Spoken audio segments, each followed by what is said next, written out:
The story of family planning is a story of many dots. Individually, each and every dot is very comprehensive, competent, and capable. But the challenge is that all dots don't really talk to each other. Dot A might be very friendly with dot C, and dot C might be very friendly with dot X, but dot B and dot A and dot C don't talk to each other or don't work with each other.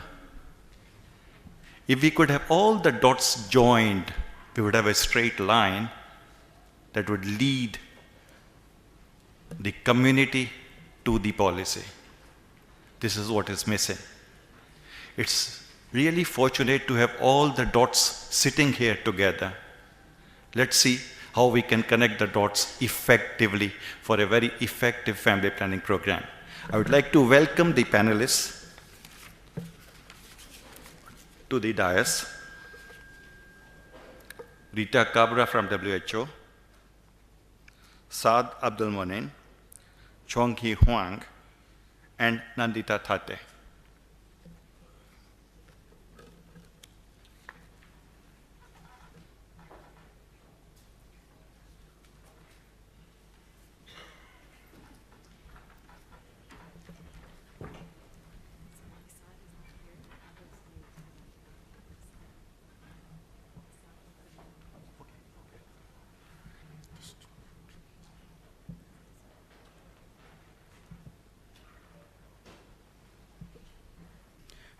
Sorry.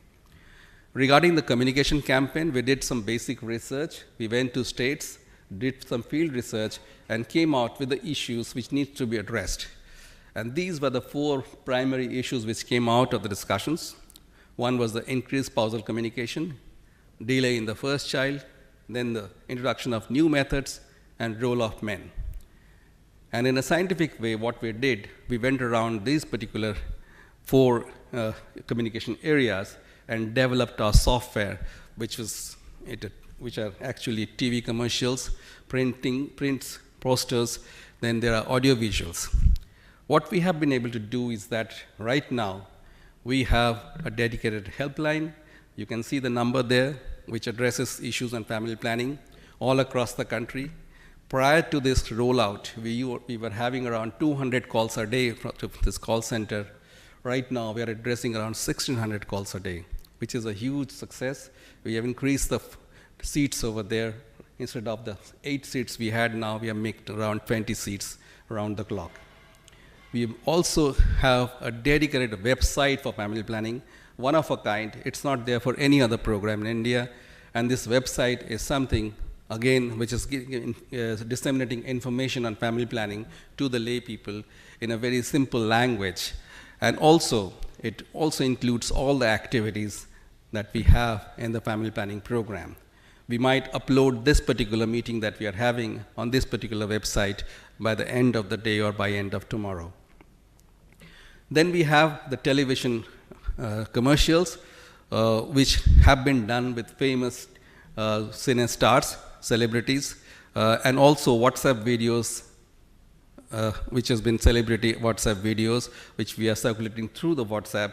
And we also have outdoor campaigns and also mobile vans promoting family planning. As I was saying, that we have gained from the support of WHO and other technical agencies to give us, to help us develop our guidelines. We have been able to update all our technical guidelines, and we have tried to be as consistent as possible with the WHO recommendations, and we have incorporated them into our various guidelines, whether it's on female sterilization, male sterilization, whether it's oral contraceptives, injectable contraceptives, whether it's IUCDs. And also one thing is the MEC wheel, This is something which every time it comes out of WHO, we adapt it to our own national interest and then publish it and spread it across the country. We also have translated it into our local language, Hindi, for better use. And this wheel is actually something very much in demand. You may not be knowing it. It's very much in demand across the country, and we get requests from many states to circulate these wheels to them because they find it very useful. Coming to the global commitments, yes, I did not mention FP 2020. right at the outset. But the fact of the matter is that the government of India actually had a paradigm shift in 2010-11 onwards in family planning, where we moved away from the population agenda to the mother and child agenda. And we were actually going very much forward on that, and at the opportune moment came the FP 2020 movement, which really added wings to our program even further. It helped us to really gain mileage. It helped us to develop state plans. It helped us to develop even district plans. That was the minute way that we went into developing our family planning 2020 plans. So every district in the country, we have a district action plan for family planning under the umbrella of the FP 2020. And FP 2020 has been really of help to us, if not in anything else, in advocacy as well as in supply of some contraceptives. What we did in 2012 was from the platform of 2012 FP 2020 at the London meeting, we made an announcement that we are going to commit or allocate $2 billion in family planning till 2020. Now at the halfway anniversary of this FP 2020 movement in 2017, our Secretary of Health, Mr. Mishra, made an added comment and commitment over there that the government of India wishes to allocate $3 billion on family planning till 2020. And I must confess over here that we are very much on track on that, and we have actually already spent $1.85 billion till 2017. So we are very much on track because of the expected increase in the budget over the next 3 years. We will be able to not only reach but surpass that figure also. We've also committed in our annual action plan that our increase of CPR would be around 0.4%.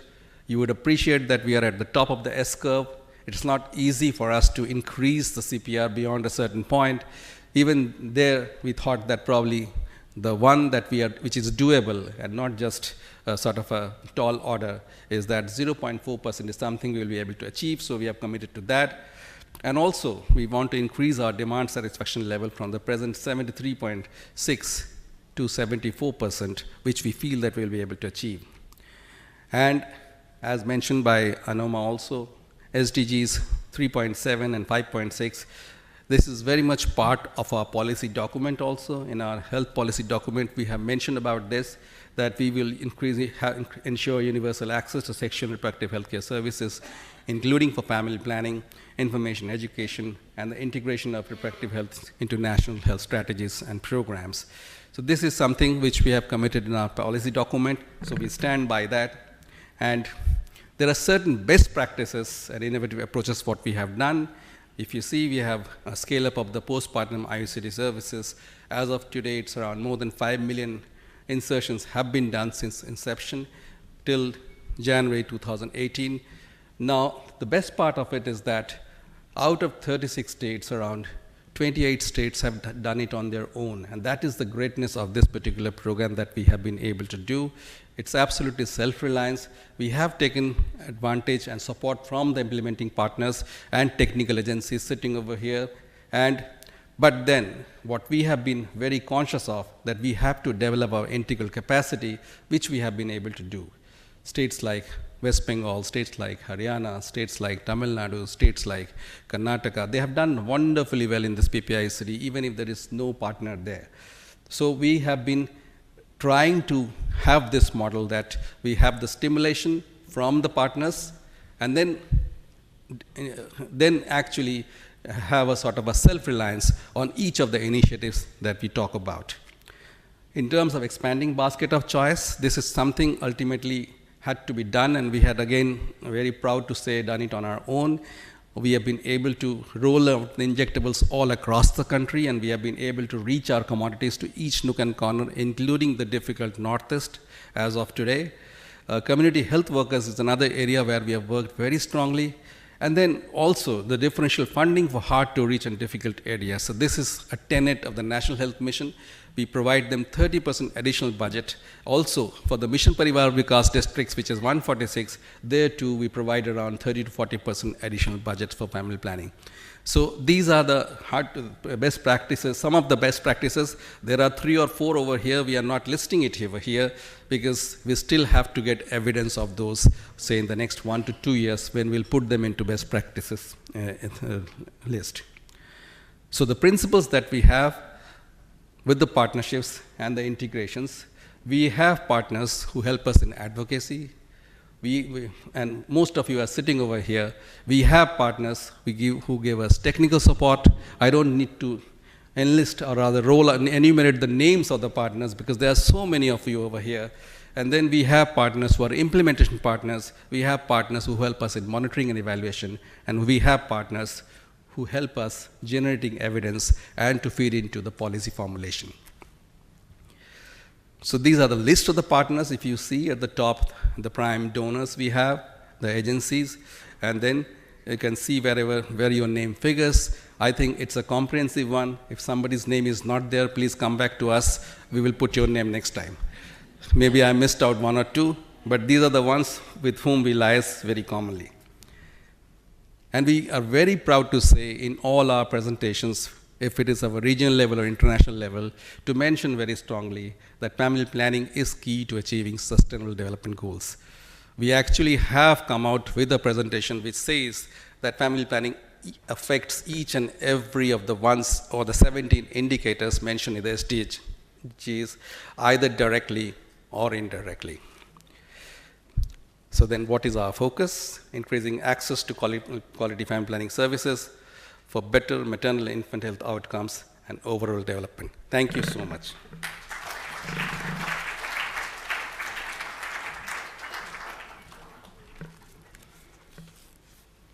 Thank you very much, Dr. Sikdar, and to our entire panel this morning.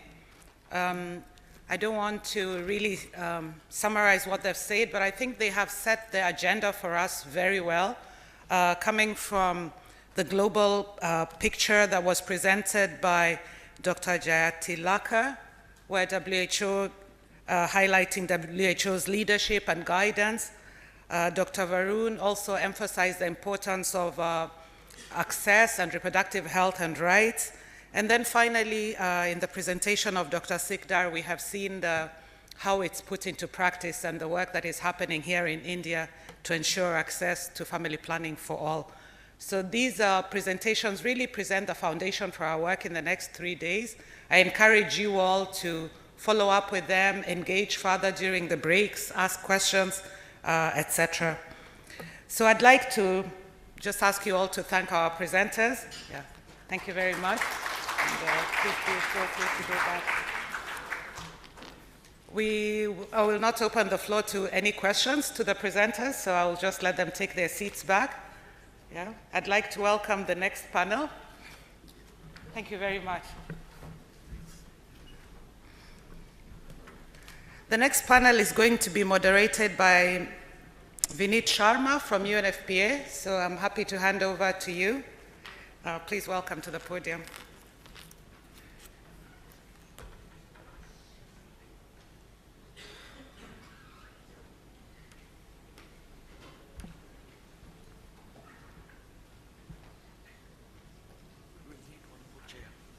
One more chair.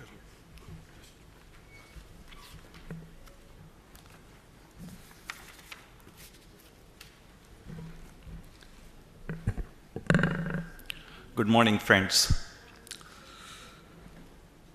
I feel privileged to be moderating this important session, which is on connecting the dots between partnerships. The story of family planning is a story of many dots. Individually, each and every dot is very comprehensive, competent, and capable. But the challenge is that all dots don't really talk to each other. Dot A might be very friendly with dot C, and dot C might be very friendly with dot X. But dot B and dot A and dot C don't talk to each other or don't work with each other. If we could have all the dots joined, we would have a straight line that would lead the community to the policy. This is what is missing.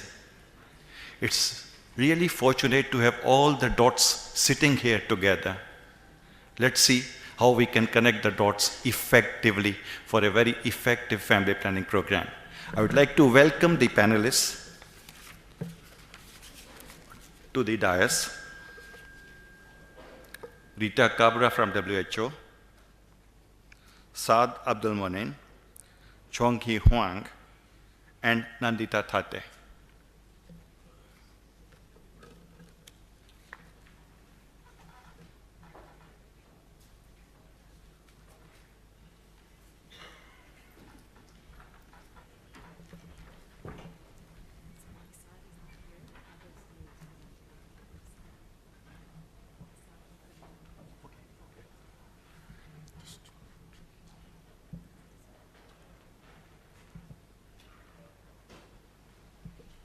The list is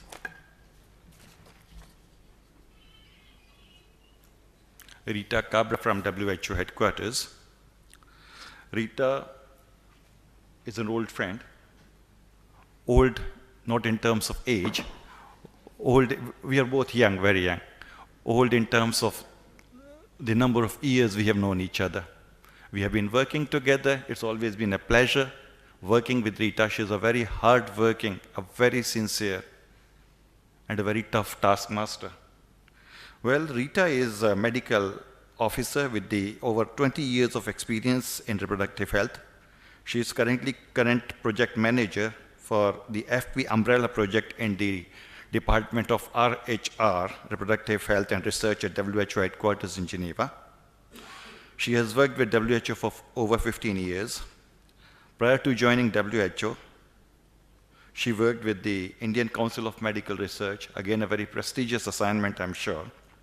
She is a physician by training and holds a master's degree in public health and health system management from the University of London. It gives me great pleasure to welcome Rita here.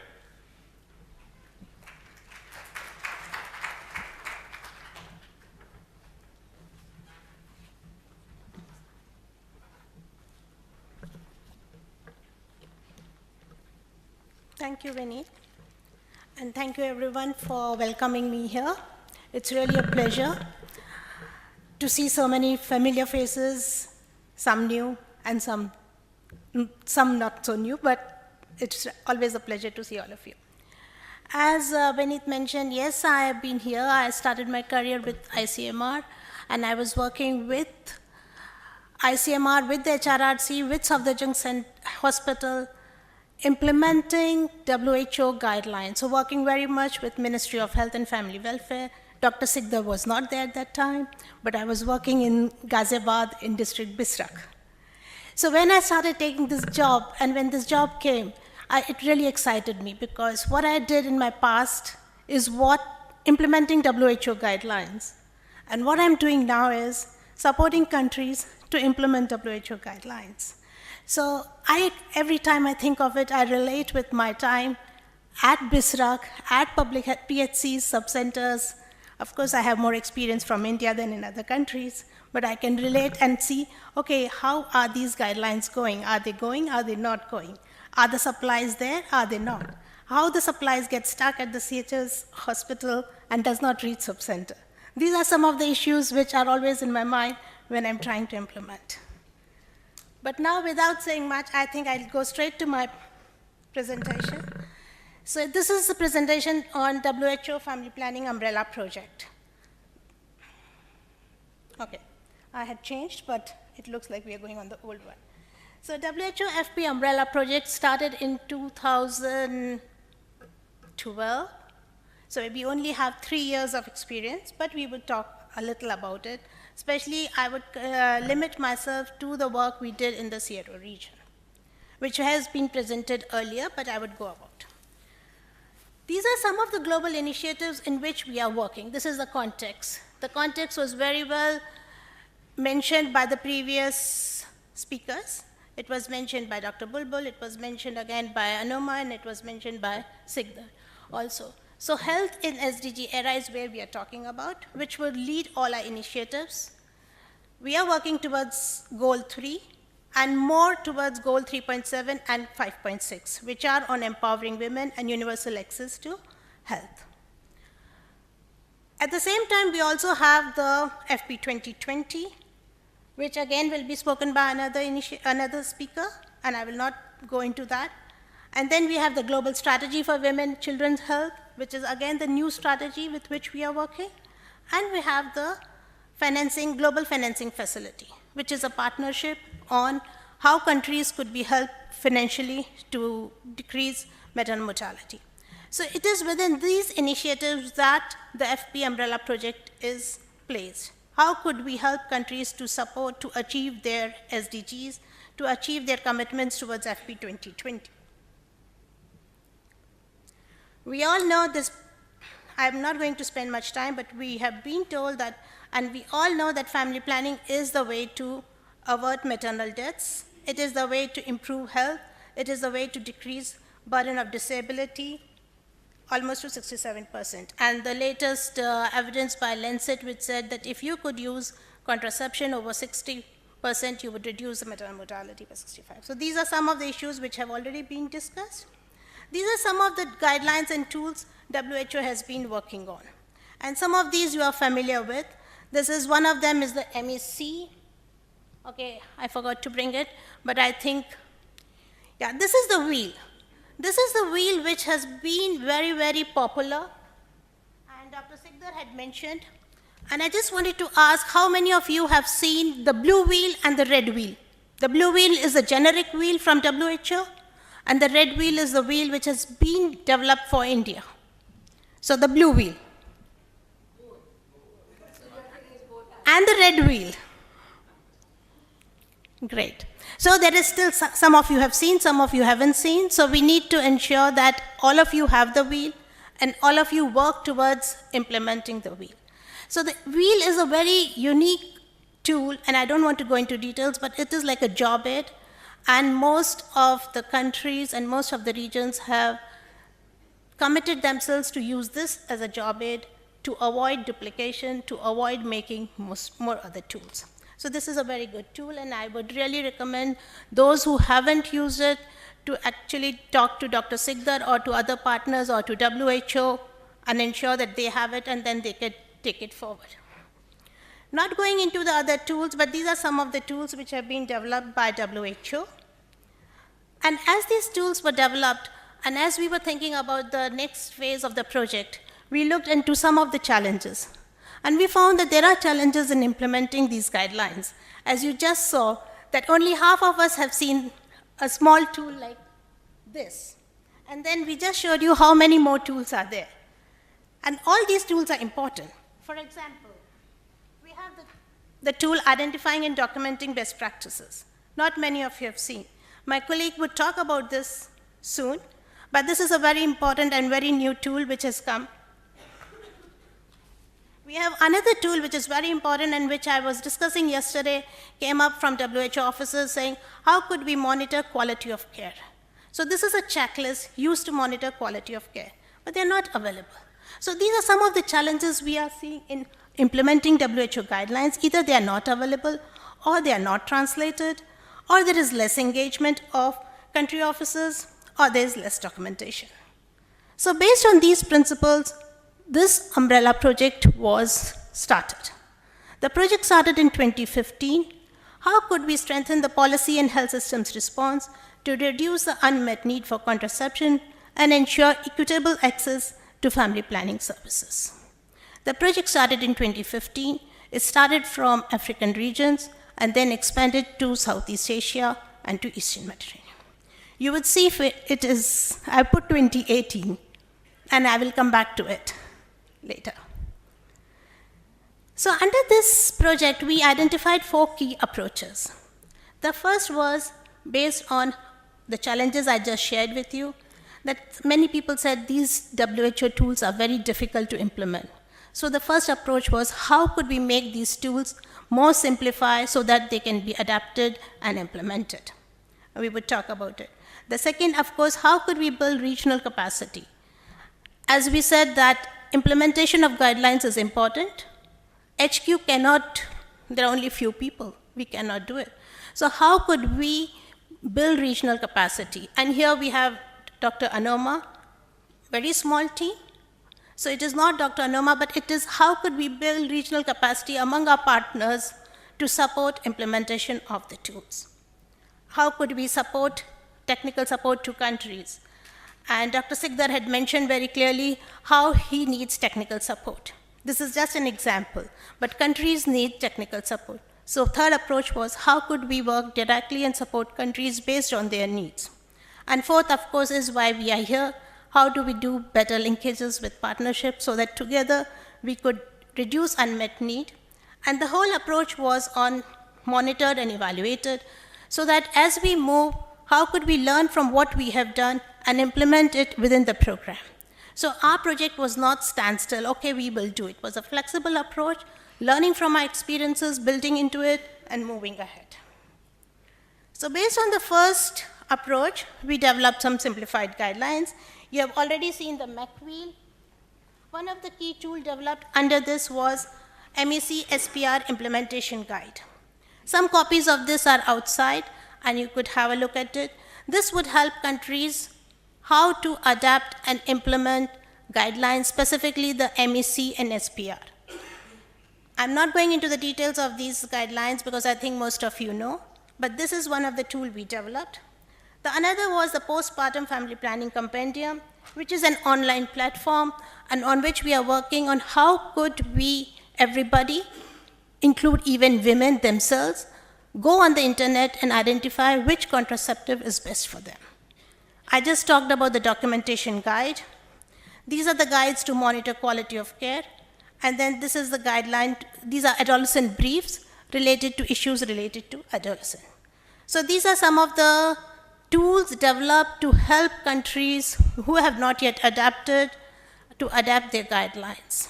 Some countries have adapted one or two, but maybe they have not worked on the quality of care. So maybe that is relevant for them. So it is based on the relevance of the country. This is the regional workshop which was being mentioned since morning. So we had this workshop in 2017, April, hosted by us, WHO, HQ, regional office, country offices, partners, etc., in which almost 70 participants from 10 countries participated as a team. Of course, the team comprised of Ministry of Health, and I remember Dr. Sikdar was leading India, and we had many other ministries. Every 10 countries came with their Minister of Health, with their partners. Together they developed the action plan, and then it continued. Another approach which we had taken under the program was to train OBGYNs, because as we know, and as we have heard earlier and earlier, we need a lot more technical capacity in countries. And hence, how can we approach to the OBGYNs who are trained into the new evidence and who could work with countries to further this thing? And this is an example from Indonesia.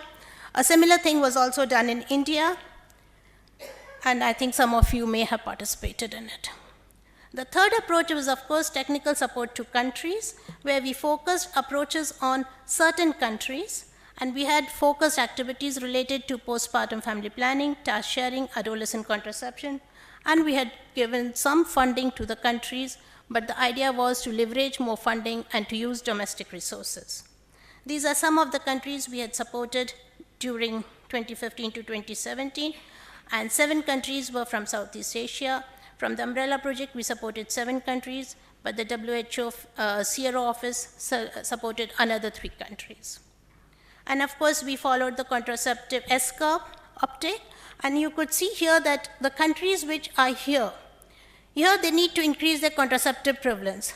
But the issues of the countries who are at the top, and many of us are there, like Bangladesh, Bhutan, India, Myanmar, we need to focus more on sustainability. We already have 76.3 demand satisfaction.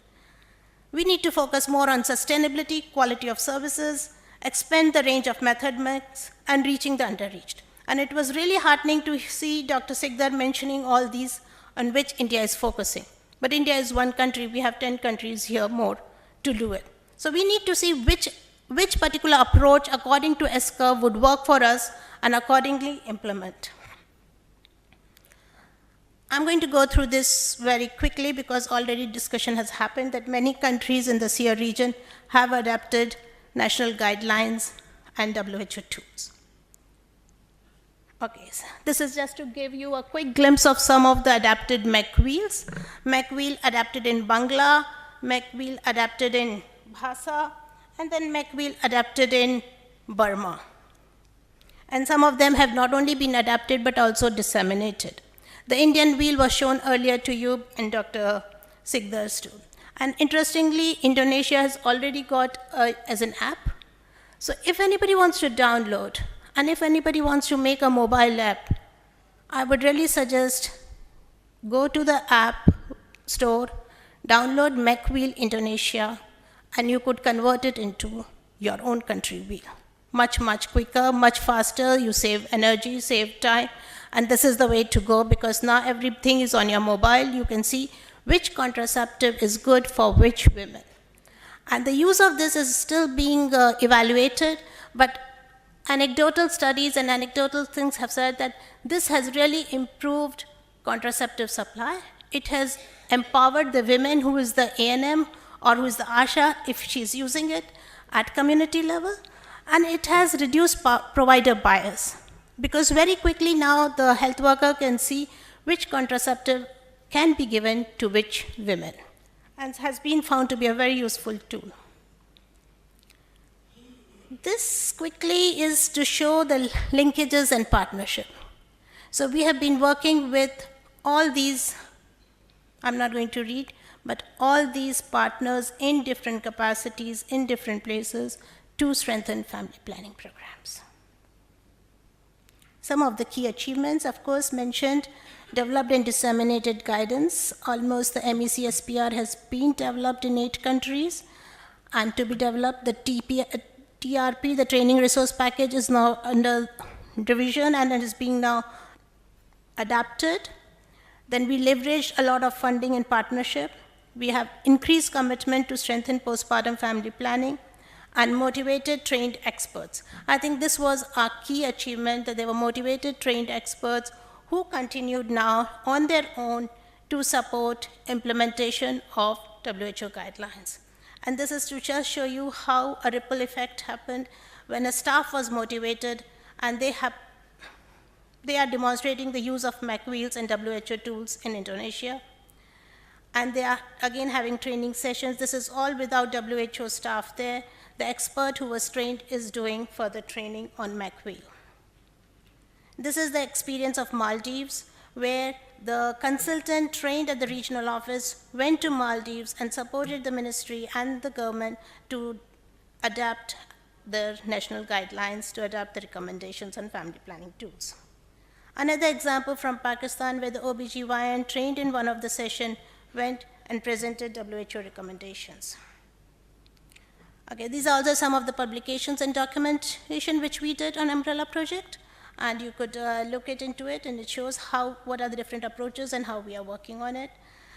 There are some newsletters with which we keep all of you informed. Many of you are already on the website, on the mailing list. If not, let us know. Some of the hard copies are outside for you to see. Some lessons learned. Now, this is the key thing. Whenever we are doing a program, Ministry of Health has to be at the core of the program. A program succeeds only when Ministry of Health is at the core. So when we as partners, WHO is a partner, UNFPA is a partner, USAID is a partner, if we are all doing separate things, it doesn't work. So one of our things is how could we have Minister of Health take the responsibility, take the accountability, and be at the core of this thing. Updating national guidelines is key. If we have to improve quality, we cannot improve quality not using old recommendations. For example, I'm just going to give you an example. Adolescent can use all contraceptives. This is the latest recommendation in our MEC guidelines. Adolescents can use all contraceptions and on the thick book. But how many of us are giving? Many of us as health workers, even as a doctor, even as an OBGYN, is shy of giving it. And that's why we are not reaching it. So we need to ensure that we are using the latest evidence. And the whole thing about adaptation versus implementation. Adaptation is quicker. We can adapt a guideline in 2 weeks to 2 months to 5 months. But then we need to implement it. And once we implement it, we may have implemented it in a couple of countries like in Delhi or in some of the state capitals.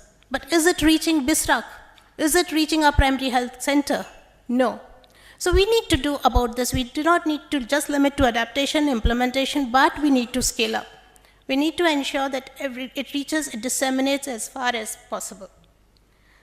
And hence, collaboration, coordination among implement partners is critical for achieving the SDGs with which we began. We are all working towards achieving the SDGs. Can we all work together to do this?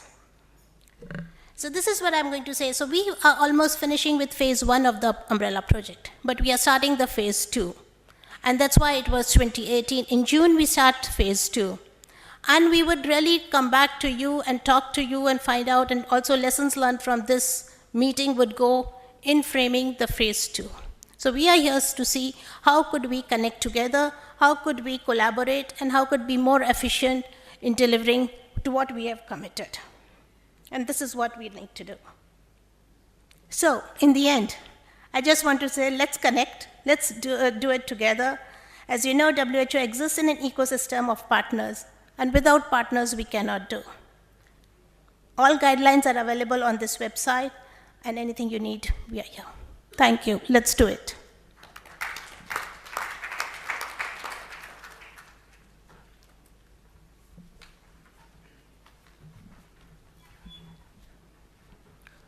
Thank you very much, Rita, for a very informative presentation. Our next speaker is Ados. He is from the IBP Secretariat.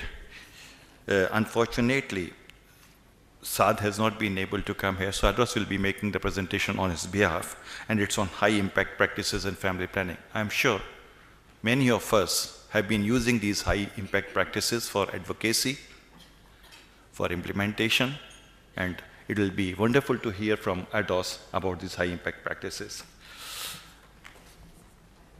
Okay. Let me introduce Ados to you. Ados is a senior technical advisor for implementing best practices initiative. He provides technical leadership in the IBP Secretariat based in Geneva, and he is the chair of the consortium. In addition, Ados engages and mobilizes the consortium members on a variety of issues such as documenting effective practices in family planning, dissemination and mapping of high impact issues, and documenting effective practice in family planning, and knowledge management.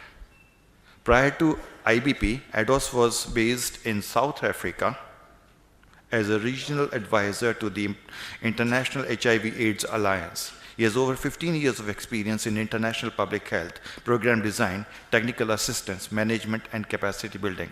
It's my pleasure to welcome Ados. Thank you.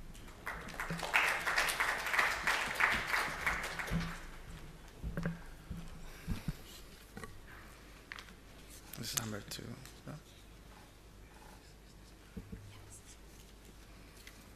Great. Thanks, Vinit, and everyone. When I was asked to replace Saad on doing his presentation, I thought how fitting it was, because as Vinit mentioned in his opening remarks, if all the dots are connected together, we're able to, in theory, replace each other and do each other's presentations. So it is my pleasure to be here on Saad's behalf. To give you a very brief presentation on the high impact practices.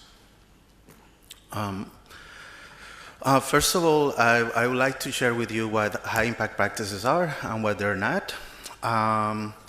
They are a set of evidence-based family planning practices that have been vetted and compiled by experts. I'll talk a little bit more about that in a minute. And they're a new way to package information and knowledge that has been around and created by a lot of implementers throughout the years. Which takes me to the next point, which is the HIPs are not new. these are experiences that have been implemented for the past 50 or 60 years in many places around the world. But this package and the physical manifestation of the hips are these folders that contain all the practices that have been compiled under this initiative. They're not meant to replace a comprehensive family planning strategy, but complemented and provide additional resources to it. The list of practices was generated by a technical advisory group. Many of you are part of this group, and this is a global technical group that sets the criteria for inclusion of what should be in this package. And you can see in the slide some of these criteria is around a practice that has demonstrated impact on contraceptive use or is relevant in a variety of settings and in a variety of geographical contexts. Also, the technical advisory group gives consideration to the potential scalability of a practice, as well as sustainability and cost effectiveness. Having said all that, I want to point out that this is an evolving process that is very much built on partnership. The briefs are, all of them are 8 pages. And each one of them contains the definition of the particular practice. It identifies challenges that each practice can address, summarizes the evidence of impact, and offers additional resources, including tips for implementation. They're available in Portuguese, English, Spanish, and French, which is extremely useful for us to be able to reach a wide variety of audiences in many of the regions where we're supporting our implementing partners. They have been, as I mentioned, this has been an evolving process, but the very first 2 categories of the HIPs were enabling environment, high impact practices like policy, financing, leadership and management, and service delivery, which include community health workers, mobile outreach, and many others. And because of the partnership that we have been able to mobilize with a number of actors and experts around the world, a couple of new categories have emerged a few years ago. And those are social and behavior change and HIP enhancement. I'd like to actually talk a little bit about when we say that this is a partnership, to explain how this all came about.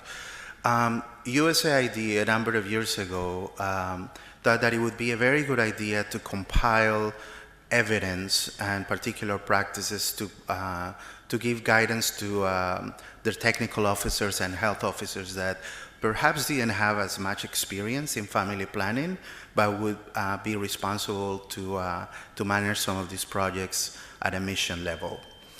And almost immediately, other partners like UNFPA and IPPF thought that this would be a very good idea to support, not only for that original intended audience, but actually for their own staff, as well as the partners that they supported. WHO and IBP also came on board. IBP, from our perspective, mostly to offer a channel for dissemination and the documentation of implementation of these practices through the vast network of member organizations that we convene. And a couple of years ago, FP 2020 joined the efforts, which also enhance through a different, through the audience and the partners that they convene, the dissemination and the initial utilization of the high impact practice package to support reaching their goals. The practices beyond these organizations that are the conveners of the HIPs, we count, and we're very happy to count with the support of over 25 implementing partner organizations that in turn utilize the practices, the package of the HIPs through other organizations. In terms of within the context of partnership in family planning, the HIPs are a very key tool because they provide consensus on evidence-based programmatic interventions. They have, and we have explored these, offer a basic standard guide to document implementation. So, for example, when we talk about community health workers in Bangladesh or Guatemala or Burkina Faso, we have a common language to define what that practice is, without being in a 200-page manual, but in 8 pages. And I think that's very important for not only implementers, but also policymakers and advocates.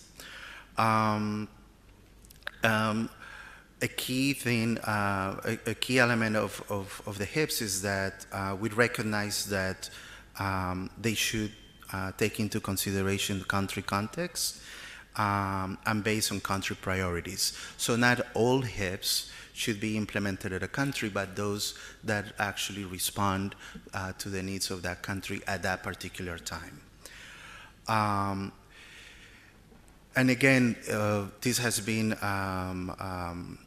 a very good initiative to bring together a number of partners like FP 2020, IBP, WHO, and others who support their dissemination and utilization through a number of channels like the webinar series that we co-host in partnership with FP 2020, through our regional meetings, the IBP meetings, as well as the mapping action plans that an advisor at FP 2020 has been leading lately. Wanted to share a couple of slides with you about the IBP survey that we conducted last year. And as you know, our role is to support the dissemination of WHO tools, scale-up tools, and high-impact practices. So when we ask our members about how they were utilizing or supporting the dissemination of our tools, they provided quite a bit of valuable information. So I'm just going to share a couple of things around high impact practices. So our members and our member organizations share with us that both community health workers and mobile outreach are the HIPs that are most popularly used in their programs. That doesn't mean that others were in use, but these two were identified as the number 1 and 2, community health workers and mobile outreach actually at the same level. And how were the HIPs being used? Mostly for advocacy, which is very useful as policymakers don't have time to read very extensive documents to understand why it's important to invest on a particular intervention, to inform policy guidelines, for internal education within the organization that where the partner is based, and as well as to inform, to use the evidence that the practices have in order to make a case for an investment. Some of the key messages that we took from that survey, which I believe was one of the very first surveys on the utilization of high impact practices within the IBP consortium, is that there's a relatively high use of the HIPs that two service delivery practices are the most used or widely used, and that they're used for advocacy and developing family planning strategies in a number of countries. There are barriers to utilizing this tool, like lack of time and resources, and identifying solid linkages to programming. And we are in the spirit of partnership and to continue collaboration, and this is something that Nandita will have a chance to talk about in her table later on today, is how we're linking some of the WHO guidelines with the programmatic interventions that the HIPs reflect. And that will be the next step in this partnership. I invite you to continue to be involved. There are a number of these folders, so please take them with you. Visit our website, follow us on Twitter, and if you're interested on watching any of the webinars that we have put together for service delivery, please visit that link where the recording is residing. So that's it. Thank you.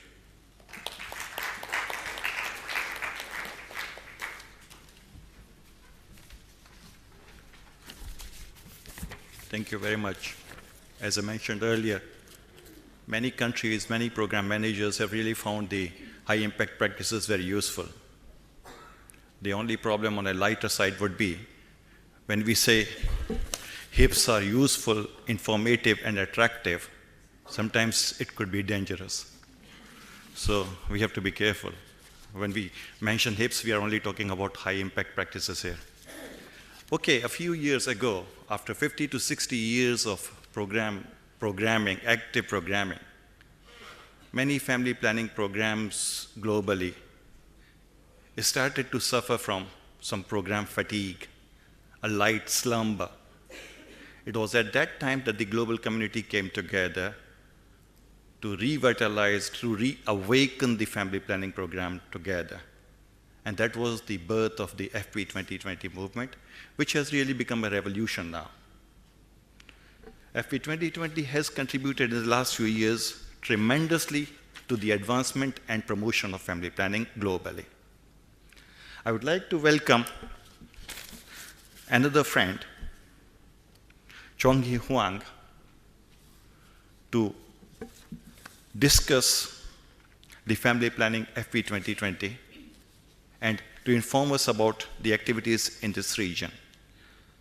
Chong-Hee is the Asia manager of the FP 2020, and she supports coordination and problem solving at the country and regional level. I have had a lot of interactions with her, and she really doesn't let me sleep many times because of her questions, persistent questions.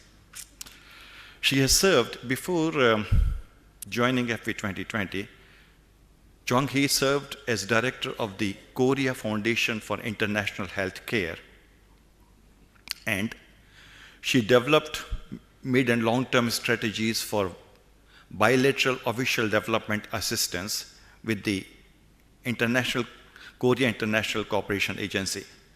As I mentioned earlier, she's a very hard-working colleague.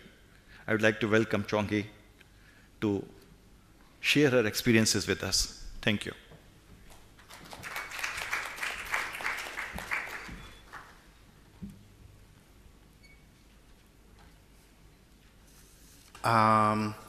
They are a set of evidence-based family planning practices that have been vetted and compiled by experts. I'll talk a little bit more about that in a minute. And they're a new way to package information and knowledge that has been around and created by a lot of implementers throughout the years. Which takes me to the next point, which is the HIPs are not new. These are experiences that have been implemented for the past 50 or 60 years in many places around the world. But this package and the physical manifestation of the HIPs are these folders that contain all the practices that have been compiled under this initiative. They're not meant to replace a comprehensive family planning strategy, but complemented and provide additional resources to it. The list of practices was generated by a technical advisory group. Many of you are part of this group, and this is a global technical group that sets the criteria for inclusion of what should be in this package. And you can see in the slide some of these criteria is around a practice that has demonstrated impact on contraceptive use or is relevant in a variety of settings and in a variety of geographical contexts. Also, the technical advisory group gives consideration to the potential scalability of a practice, as well as sustainability and cost effectiveness. Having said all that, I want to point out that this is an evolving process that is very much built on partnership. The briefs are, all of them are 8 pages. And each one of them contains the definition of the particular practice. It identifies challenges that each practice can address, summarizes the evidence of impact, and offers additional resources, including tips for implementation. They're available in Portuguese, English, Spanish, and French, which is extremely useful for us to be able to reach a wide variety of audiences in many of the regions where we're supporting our implementing partners. They have been, as I mentioned, this has been an evolving process, but the very first 2 categories of the HIPs were enabling environment, high impact practices like policy, financing, leadership and management, and service delivery, which include community health workers, mobile outreach, and many others. And because of the partnership that we have been able to mobilize with a number of actors and experts around the world, a couple of new categories have emerged a few years ago. And those are social and behavior change and HIP enhancement. I'd like to actually talk a little bit about when we say that this is a partnership, to explain how this all came about. USAID a number of years ago thought that it would be a very good idea to compile evidence and particular practices to give guidance to their technical officers and health officers that perhaps didn't have as much experience in family planning, but would be responsible to manage some of these projects at a mission level. And almost immediately, other partners like UNFPA and IPPF thought that this would be a very good idea to support, not only for that original intended audience, but actually for their own staff, as well as the partners that they supported. WHO and IBP also came on board. IBP, from our perspective, mostly to offer a channel for dissemination and the documentation of implementation of these practices through our the vast network of member organizations that we convene. And a couple of years ago, FP 2020 joined the efforts, which also enhance through a different, through the audience and the partners that they convene, the dissemination and the initial utilization of the high impact practice package to support reaching their goals. The practices beyond these organizations that are the conveners of the HIPs, we count, and we're very happy to count with the support of over 25 implementing partner organizations that in turn utilize the practices, the package of the HIPs through other organizations. In terms of within the context of partnership in family planning, the HIPs are a very key tool because they provide consensus on evidence-based programmatic interventions. They have, and we have explored these, offer a basic standard guide to document implementation. So, for example, when we talk about community health workers in Bangladesh or Guatemala or Burkina Faso, we have a common language to define what that practice is, without being in a 200-page manual, but in 8 pages. And I think that's very important for not only implementers, but also policymakers and advocates. A key thing, a key element of the HIPs is that we recognize that they should take into consideration the country context and based on country priorities. So not all HIPs should be implemented at a country, but those that actually respond to the needs of that country at that particular time. And again, this has been a very good initiative to bring together a number of partners like FP 2020, IBP, WHO, and others who support their dissemination and utilization through a number of channels like the webinar series that we co-host in partnership with FP 2020, through our regional meetings, the IBP meetings, as well as the mapping action plans that an advisor at FP 2020 has been leading lately. Wanted to share a couple of slides with you about the IBP survey that we conducted last year.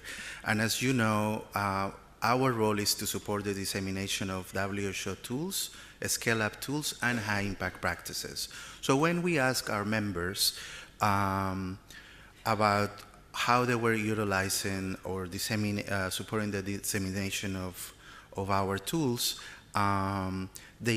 they provided quite a bit of valuable information. So I'm just going to share a couple of things around high-impact practices.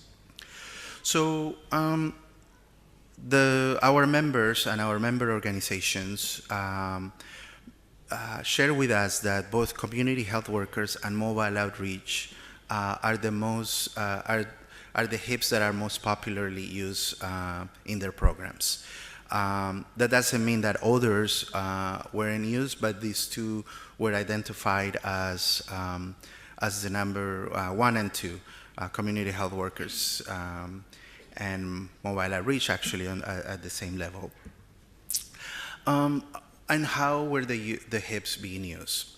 Mostly for advocacy, which is very useful, as policymakers don't have time to read very extensive documents to understand why it's important to invest on a particular intervention, to inform policy guidelines for internal education within the organization that where the partner is based, and as well as to inform, to use